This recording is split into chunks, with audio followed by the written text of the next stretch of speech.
Well, good afternoon, good evening, and good morning to all of our students joining. Thank you for joining today for Financing Your Education in the USA. My name is Sarah Souza, and I'm the Assistant Director of International Admissions here at Duquesne University.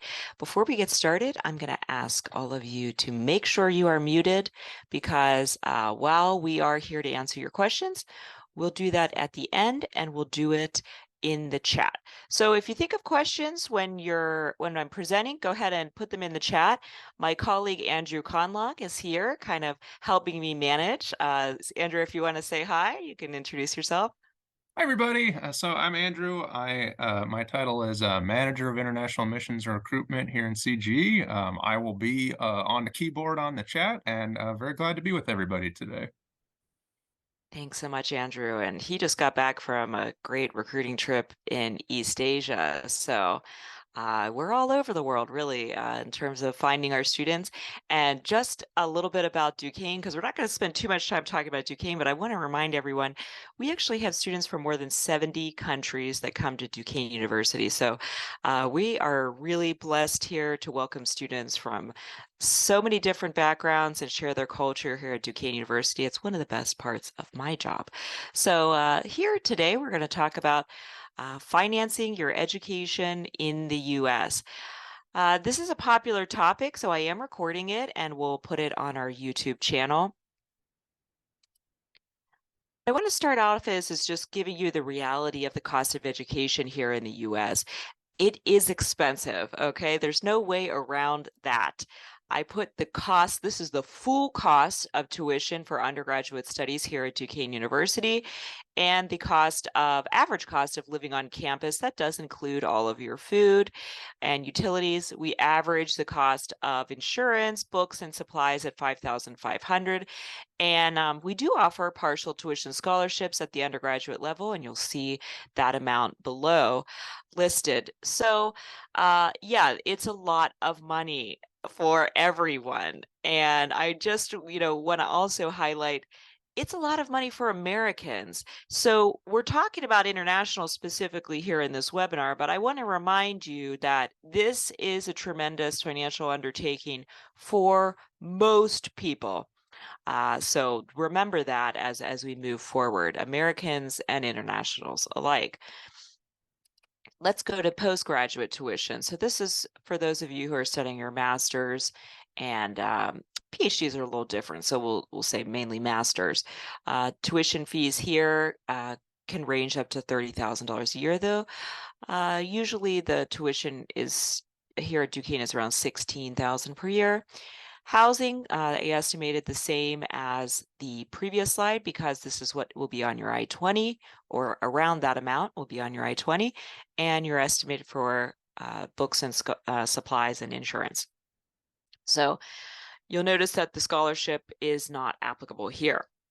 And I'm going to go ahead and talk more about that later. And I get a lot of questions about, what scholarships are available at the master's level. And the reality of it is there's usually none from Duquesne and from most graduate programs actually in the United States. So not to bring down your mood with those high costs, I just wanted to remind everyone here that it is expensive to study in the United States. So how do you finance that education? Well, that's what we're here to talk about today. So something that we get asked all the time, probably 20 times a day, I can say at least I get asked this, is do you offer full tuition scholarships? So full tuition scholarship means usually what the student means is free tuition and room and board. You can remember, even if you got a full tuition scholarship from Duquesne, you still have to pay for your housing. So that would still be $15,500 a year plus your expenses. So full tuition scholarships, we do not offer at Duquesne University. We offer partial scholarships for undergraduate students. And, something else to keep in mind is you always have to think about your housing as well. So tuition is one thing, but also housing. So no, the answer to that question is we do not offer full scholarships. So another question is, how rare is a full tuition scholarship in the US?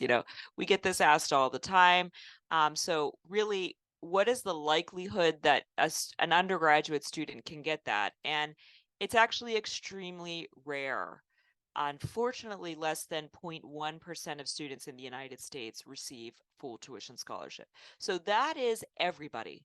That's Americans and that's international students. So when you're relying on a full tuition scholarship to finance your education in the United States, that is unrealistic, to put it mildly. You really need to have a plan in place. You can see 0.1% of students. And so when you're thinking about that 0.1% of students, that's everyone, Americans, internationals, etc. You're also thinking of the most highly qualified students, or students that come from a very difficult and maybe unusual background. So this 0.1%, it's going to be very difficult to get into that full tuition scholarship percentage, and specifically as an international student as well, because keep in mind that that includes Americans. So with so few people getting that full tuition scholarship, what how does it work? How do students pay for it? Well, we're going to address that in a few moments. So the first thing that you need to ask yourself is, do I have the financial capacity to pay for university in the US? And you have to be really realistic with yourself. It is great, and I want everyone to be able to get the full. I wish everyone could get full tuition scholarship. Really, I do wish you the best. And apply to a lot of schools and see what you can get, I think is some other good advice. But we do need to be realistic about your financial capacity to study in the US. So what we want to ask students is, you need to sit down and make a budget. What is your personal and family contribution to your education? So you should have a budget. I ask students this all the time. When they ask me, do you have full tuition scholarships? They say, what is your budget? And I would say 95% of them have never thought of that question before. They're relying on the full tuition. And as we saw in the previous slides, that is something that is really unrealistic to rely on. So, what is your budget? How much can your family contribute? If your family is planning to contribute nothing, then you really need to look at your own savings for education. How much have you saved? And remember, it's not 1 year. You do need to prove financials for 1 year for your I-20, but this isn't just a 1 year plan. Depending on the length of your program, let's use undergraduate studies as an example. That's 4 years. So your budget needs to be sustainable for 4 years. So have you saved any money? What is that amount? Do you have a sponsor? So a sponsor is someone, maybe it's a family member that's willing to give you money for your education. We see this all the time with I-20s. Most students that come to the United States have a sponsor that they're paying for the student's education. For example, parents are often a sponsor. Now, the sponsor just doesn't stop at the I-20. You need the sponsor to show financial ability to pay your first year, and you will show that to us to get your I-20, but that should not be where it ends. Of course, the sponsor needs to follow through and be able to actually pay. So if that sponsor is using their life savings to show that they can pay for the first year of your studies, that's unsustainable, because you have, as an undergraduate, 3 more years to be able to pay. So that's an unsustainable route, to rely on a sponsor that doesn't have the finances to be able to pay for your entire study here in the United States. Can you arrange a loan? So that is something that is very popular now at the graduate level. Previously in the United States, it was very difficult for international students to obtain loans because you don't have any collateral here in the United States. Collateral, for example, a house. So Americans can take out loans, and most often students do take out loans to fund their education in the United States. But they're able to do that in the United States because that is where their citizenship is. So the bank knows if that student decides to stop paying, they can collect their money somehow in the future because that student lives here in the United States. But for students that don't live here in the United States as a citizen, it's a little bit riskier for loans, and that's why you don't typically see American banks giving loans to international students. But there have been developments where certain banks, I think of, Empower, for example, specialize in giving loans to international students. And I do see more and more loans coming out of India, for example. Some local Indian banks will provide loans to the students to study abroad in the United States, and then they, of course, pay those back when they're finished. The last question is, how much is the cost of attendance per year? That's why I put those slides at the beginning. When you are planning a budget, it's also important to know how much it costs to the schools that you're applying to. I can't tell you how often students that are already accepted ask me how much it costs to come to Duquesne. That should be one of the first things you're looking at in when you're picking out your schools. Of course, does the school have academics that you are interested in? Yes. Is the school well ranked? Yes. Is it going to be a springboard for your future plans? That is very important, and that helps, offset that investment. However, if the school is totally out of your budget when you combine the funding that that school provided, it's you have to start looking at things realistically. And the cost of attendance per year is so important to look at with every university you're planning to attend. Look at the real cost of attendance, and that's why I put those numbers up first. So I put an example here of putting together a budget for your schooling. Perhaps your family is able to contribute $12,000 per year, and you've saved education for your education at $5,000 per year. You have a sponsor giving some money, and you're able to arrange a loan. And then we're looking at the total cost of attendance and how that adds up. So you can see that this is still short some money. And this is why it's really important to do the math now as you're planning for your studies abroad. You don't want to be in a position where you've undertaken a degree and you're able to pay for 1 year, and then you have to go home because you're not able to pay, subsequent studies. That's not good for anyone. And we certainly don't want that for our students. We want you to be able to start a degree and finish it, because one of the requirements of the F1 visa is being able to pay your tuition. And we also want you, of course, to be able to live comfortably in the United States. So let's move forward. So how much funding do you actually need? Well, you need to look at the total cost of attendance minus your total budget, and then you're looking at $30,000 is the difference. So, that's not a small amount of money that you don't have. So let's look at some options. Well, financial assistance from your country is something that you should look at. Students again always ask me, can Duquesne put in more money? Well, we will give you as much as we can. I try very hard to get students all the money that I can, and that's something I do really rigorous and I take seriously in my job, to try to find sources of funding for you. But Duquesne should not be your only funding, and that's one thing I want you to take away from this webinar. Duquesne and whatever university that you end up choosing should not be your only source of funding. That $30,000 should be a combination of other things that you're looking at to fund your education. So this is an example that you can look at private, corporate, and government sources to help fund your that discrepancy, that $30,000 for in my example. Many countries will offer some sponsorship for students to study in the United States. Businesses may sponsor students to come to the United States. For example, some business will pay for students to come to learn English, and we offer that at Duquesne University.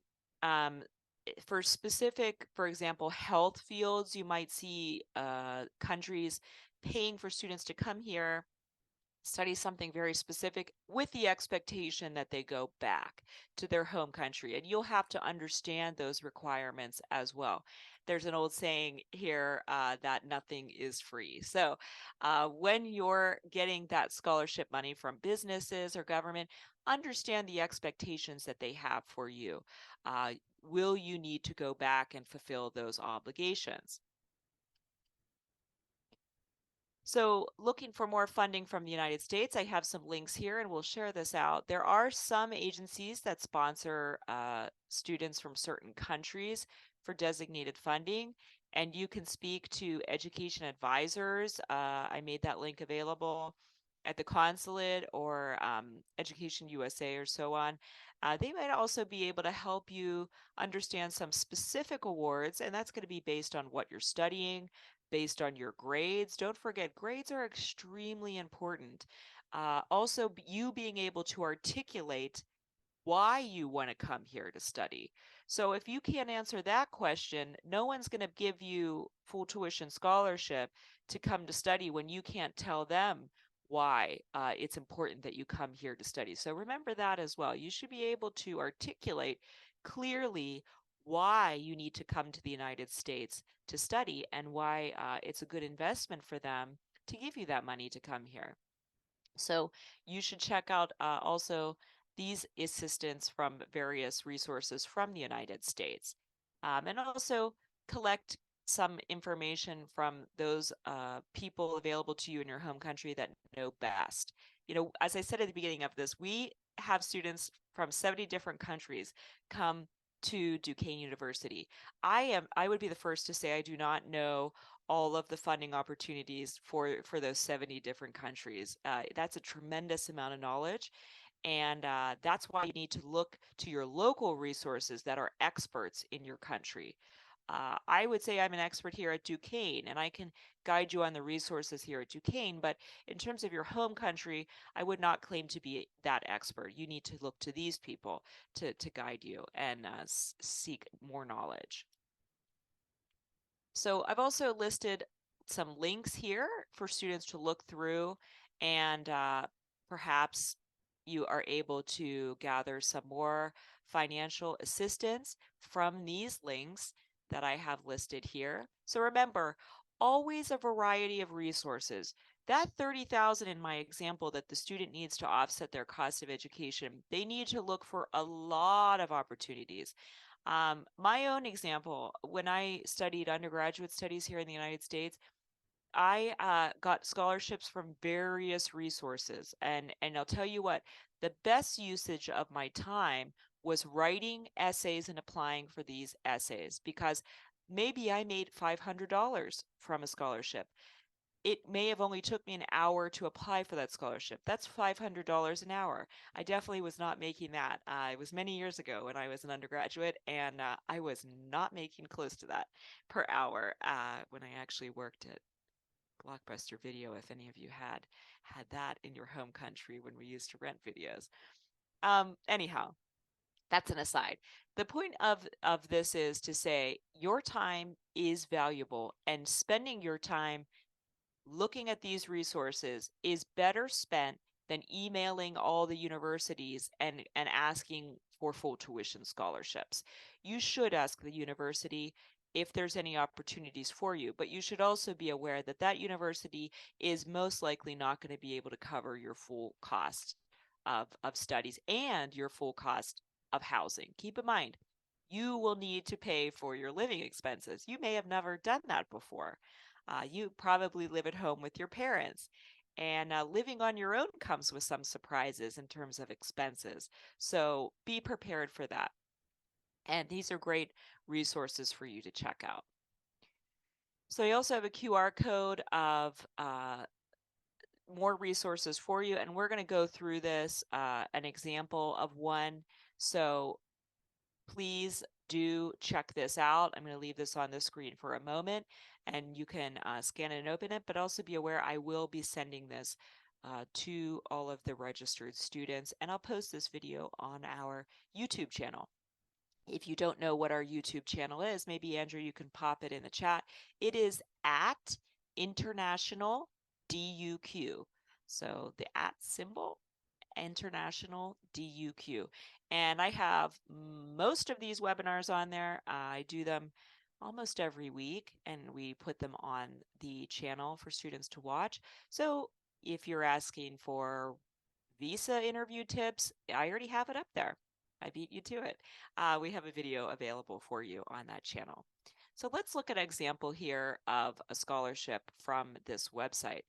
So it is the Hispanic Scholarship Fund. You'll see the due date. This is an old one, so you'll obviously have to look for ones that are in the current academic year. The award amount, you have to fulfill the requirements. So the academic level, you have to be sure that you're fulfilling that academic level. For this, the region is any, region national. Sometimes it's extremely specific that you have to come from a very specific part of your country. Or for example, sometimes it's a specific religion that they might be sponsoring or a specific field of study. You need to look for these requirements to be eligible. And you'll see the eligibility requirements listed there. So if you do not fulfill those requirements, do not apply. You have to fulfill the requirements of the scholarship to be able to be considered. And you will see here that we gave little pointers. Be aware of the due date. If you apply late, you're not going to get it. So again, if we also have the saying, you fail to plan, plan to fail. If you're too late with the application, you're definitely not going to get it. So better to apply with maybe a not so great essay if you're not ready than not apply at all. So this is really important to look at the eligibility, look at the due date, the fields of study, and any specific regions. And so this is a good example for you. Another option, which students rarely consider once they get to campus, is working. You are able to work in the United States on an F1 and J1 visa, but you have limitations. So those limitations are 20 hours per week, up to 20 hours per week during your academic study. And for F1 and J1 students, in their first year, you can only work for Duquesne University. So if the university is paying you and you're working less than 20 hours a week, that's okay. That's fine. If you're planning to work for anyone else at Duquesne University, you need to work with us because you have to apply for CPT. CPT is practical training. Curricular practical training. That's tough to say in the morning. I've only had one cup of coffee. And that is temporary authorization to work off campus. Paid or unpaid, it doesn't matter. So if you're looking for money, ideally you want to be paid. And the idea of this CPT program is that you are getting experience for your field of study. So if you're computer science, you may not work at McDonald's under the CPT program because you're supposed to be working to learn more about computer science. If you work for a company in the field of technology and your job as an intern, you get paid, that would be applicable. And you would work with our office to get that authorization on your I-20. So for your J1 students, CPT, OPT not eligible, but you are able to work on campus. OPT is a temporary work authorization that is for usually after your graduation. So an F1 visa student has this benefit that they are able to stay in the United States and work sometimes up to 3 years, depending on your major, and gather real world work experience. So this is another way to help pay back what you have spent on your education. In many cases, you can earn quite a good salary compared to maybe returning to your home country, and you will get excellent experience. And hopefully, if you would like to stay in the United States, hopefully this OPT can help you get the experience necessary to have a company willing to sponsor you. So those are other opportunities for students to make some money. You will not be able to use work as funding on your I-20. So you cannot say, I'm going to make $15,000 a year working at the university, so give me my I-20 with that. That's not going to work. You should not rely on this money to pay. This is extra. Okay. Students say to me all the time, well, I plan to get a job on campus, so all that housing expenses, I don't need to prove for my I-20 because I am going to be working on campus. There is no guarantee. Okay. So you should have the money still. This is extra for you to help, especially paying with day-to-day expenses or paying down those loans, especially in the OPT example. You can help pay down your loans with that money after you're finished schooling. For graduate funding, as I said at the beginning, there is rarely scholarships at most universities. This is kind of general advice for master's students. So what can you do? Well, there's departmental scholarships. So sometimes there's very specific scholarships for your department.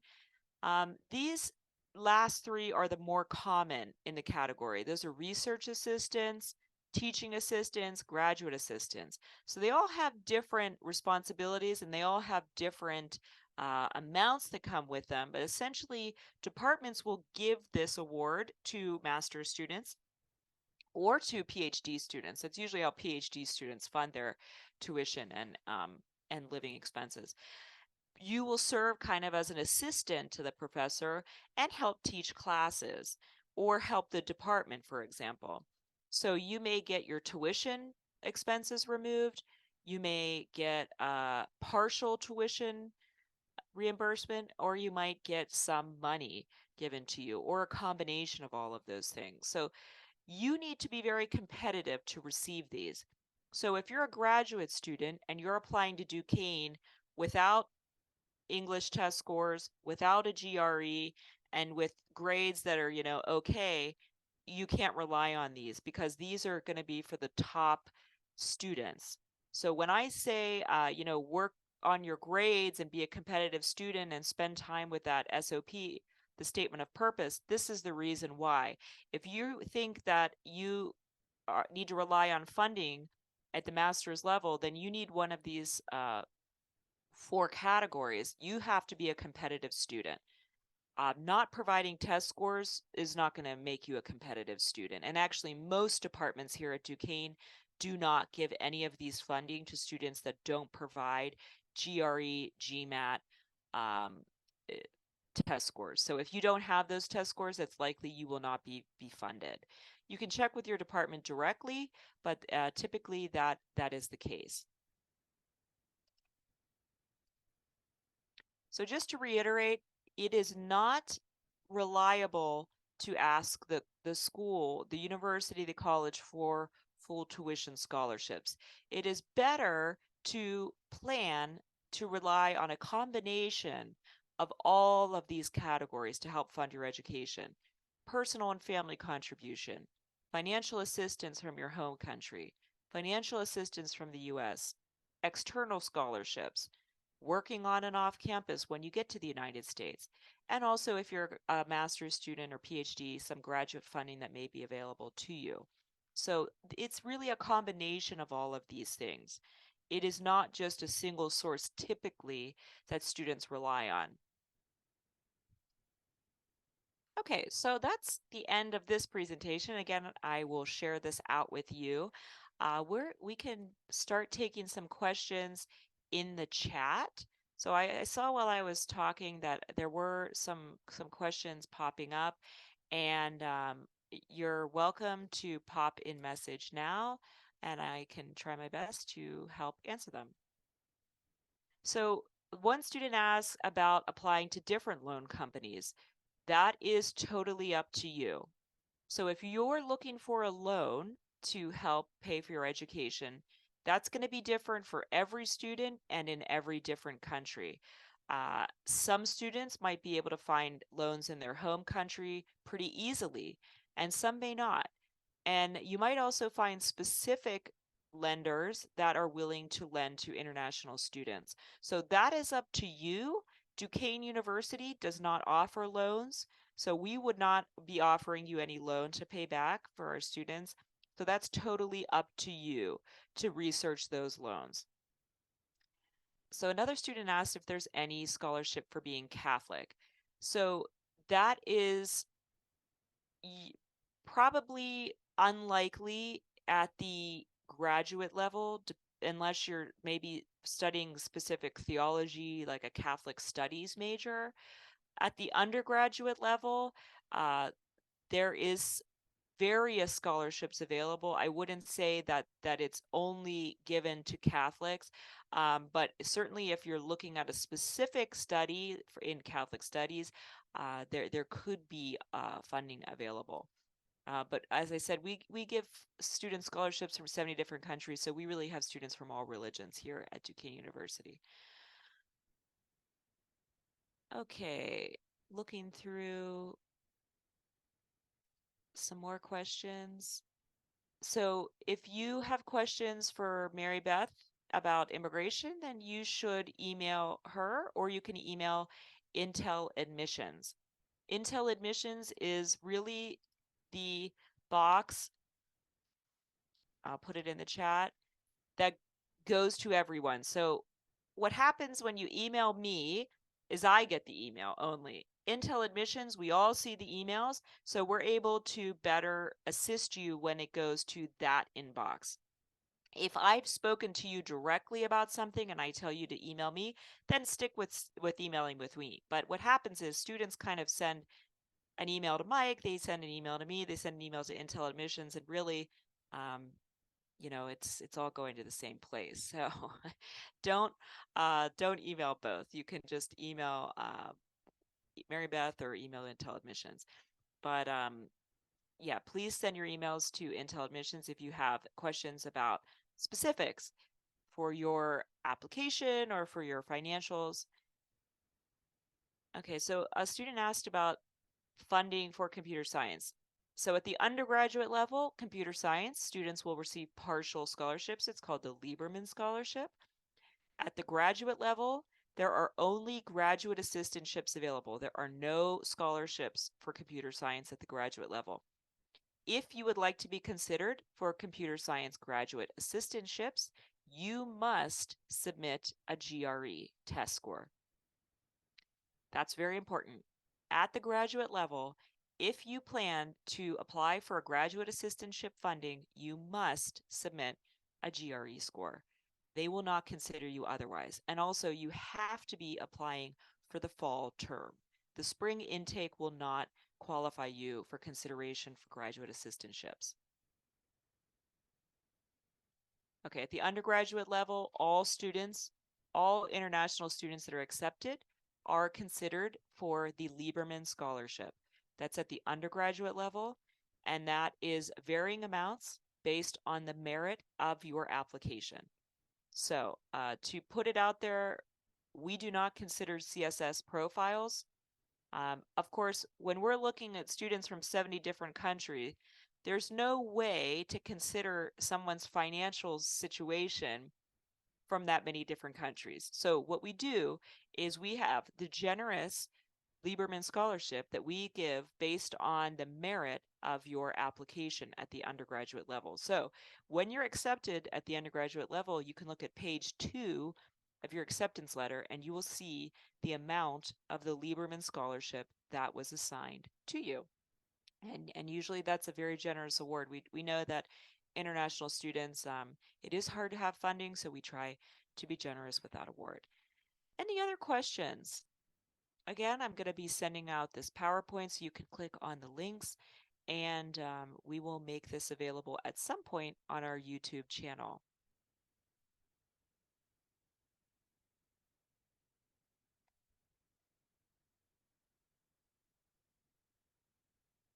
Okay, I have a question about the Dory portal. Someone's submitting finances. So Dory is not where you upload your proof of financials. It is actually the immigration portal where you upload your proof of financials. So if you email me directly, I am able to check to see if the financials are where they're supposed to be, and I'm happy to help you on that. So Bernice, please email me if you have a concern, because I'm wondering if you uploaded them to the right place. So Samuel asks, is there any scholarship apart from merit that Duquesne offers? Well, again, that's a pretty loaded question. So we have to look at different levels. At the undergraduate level, specific departments, for example, music typically has an extra scholarship that they could tack on, but it's unusual. I would say that is not usual. At the undergraduate level, it's typically only the Lieberman Scholarship. At the graduate level, there are not scholarships, as I said before. Scholarships are not usually available at the graduate level. You rely on research assistantships, graduate assistantships, or some specific funding for that department. So again, the word specific. If you're at the graduate level, you need to be looking at your department specifically.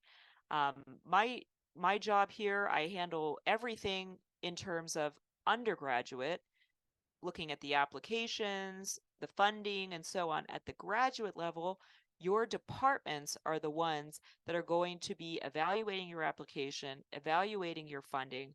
So it is really department specific. I would not rely on scholarships, other scholarships, if Duquesne hasn't offered them to you. Typically, we offer them to you based on what you qualify for on your application. But always ask. If it's a graduate department, ask your department. Undergraduate, we make those scholarships available to you. You don't need to apply for separate ones at the undergraduate level. So I just answered that question, Milton, in the chat, that Lieberman is typically the only scholarship from Duquesne at the undergraduate level. Okay, well, thank you all for joining. This was a great session. Again, I have my email up here. Please reach out. And you don't have to reach out to Intel Admissions and me. Just do one or the other. We check it. For those exchange students, you can email me directly. We've already been working together, so I know, where you stand on things. But I will share this out with students. Give me, a little bit of time. Students always ask me right away. I will share it out and it will be uploaded to the YouTube channel. Do take a look at our YouTube channel. It has a lot of tips if you're looking for immigration advice. And we're going to be having more webinars coming up. Keep a lookout for my invitations that you can join live. And I really do thank you again. Andrew put the channel in the chat that you can check out there and see the different webinars that we have. Some of them are older, but a lot of the information is the same, to be honest. So you can search at International DUQ on YouTube and check that out. So thank you, everyone, and I look forward to working with you. Best of luck, and we'll see you soon. Take care.